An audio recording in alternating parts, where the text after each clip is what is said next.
जय श्री राधे। एक लड़की की शादी हुई थी और मुश्किल से 2-3 महीने ही बीते। कुछ पारिवारिक कारण के कारण वो लड़की अपने मायके में ही 6 महीने रुक गई।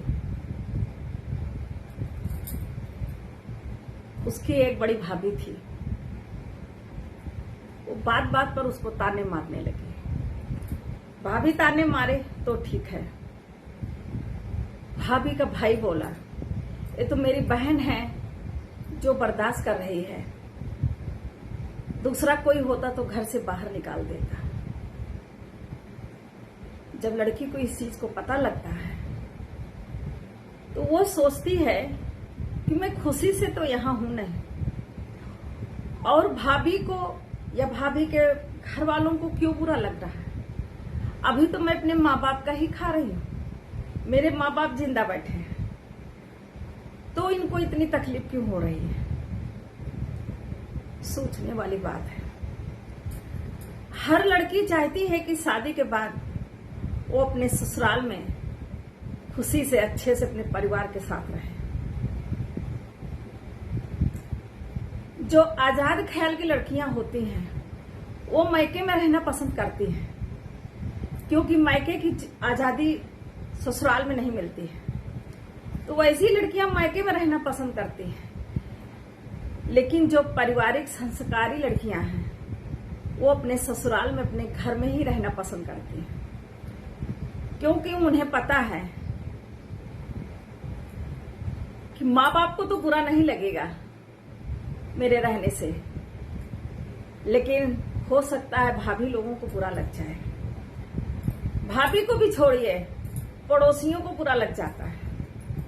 वो टिप्पणियां करने लगते हैं कि लड़की क्यों इतने दिन से ससुराल नहीं गई। तो मैं ऐसे लोगों को एक बात कहना चाहती हूं कि किसी के ऊपर उंगली उठाने से पहले, किसी को कुछ कहने से पहले 10 बार सोच लें, उसकी मजबूरियों को समझें। बिना किसी को जाने समझे कभी कुछ गलत नहीं बोलना चाहिए। अरे भाई, लड़की का भी तो हक होता है मायके में, कि शादी हो गई तो हक खत्म हो गया, और फिर जब तक माँ बाप जिंदे हैं तब तक तो उसका सब कुछ है ही है। ऐसा बोलने वाले ये नहीं सोचते हैं कि लड़की किस कारण मायके में रह रही है, उसको क्या तकलीफ है, और किस तकलीफ से वो लड़की गुजर रही है और किस तकलीफ से उसके घर वाले गुजर रहे हैं। लोग बिना जाने समझे उल्टी सीधी टिप्पणियां कर देते हैं।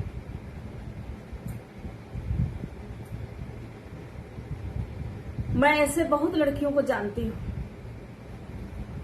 जो ऐसे कठिन दौर से गुजरी हैं।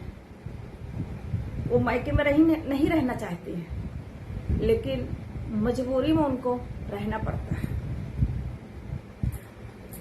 और खासकर उन लड़कियों को जिनके सास नहीं है, क्योंकि एक औरत की फीलिंग औरत ही समझती है। सास चाहे जितनी बुरी हो पर होनी चाहिए, क्योंकि सास से हम अपनी फीलिंग बता सकते हैं। अगर सास की लड़की है तो वो भी समझती है कि आज अगर हम दूसरे की लड़की के साथ करेंगे तो हमारी लड़कियों के साथ भी ऐसा हो सकता है। लेकिन बहुत लोग ऐसे हैं जो कि लड़की के होते हुए भी बहुओं की तकलीफ नहीं समझते हैं। लेकिन कहते हैं ना कि दुनिया में हर इंसान एक जैसा नहीं है, अच्छे बुरे हर उसमें है लोग।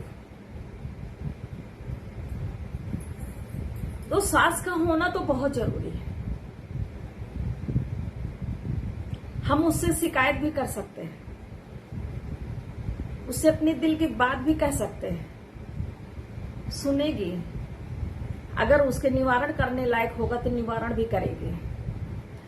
अगर बहू मायके में ज्यादा दिन रह गई है तो सास ही पिंच करती है कि बहू को ले आओ ना, इतना दिन हो गया, अब अपना घर संभाले। लेकिन जिनके सास नहीं है उन्हें बहुत कठिन दौर से गुजरना पड़ता है। पर आजकल के माँ बाप भी जो ऐसे हैं ना, वो नहीं समझते हैं। वो सोचते हैं, लोग कहते हैं कि धन लड़के वालों ने मांगा, लड़के वालों ने तो मांगेंगे ही, लेकिन लड़की वाले धन देना चाहते हैं। वो ढूंढते हैं अच्छा घर हो, खूब पैसा हो, लड़का अकेला हो तो अच्छा, भाई बहन ना हो तो और अच्छा, अगर सास ससुर नहीं है तो और अच्छा। धन लड़की वाले खुद देना चाहते हैं। वो ये भी तो कह सकते हैं, मैंने अपने लड़कियों को पढ़ा लिखा के अपने पैर पे खड़ा किया है, अब धन हम क्यों दें। लेकिन वो ऐसा घर ढूंढते हैं और कहते हैं कि मुंह मांगा मैं दूंगा, मुझे ऐसा घर चाहिए। ये आज के दौर की सच्चाई है। और मैं लोगों से विनती करूंगी, किसी की बेटी के ऊपर उंगली उठाने से पहले 10 बार जरूर सोच लें, क्योंकि इस दुनिया में अच्छे लोग भी हैं, बुरे लोग हैं। हर लड़कियां एक जैसी नहीं होती।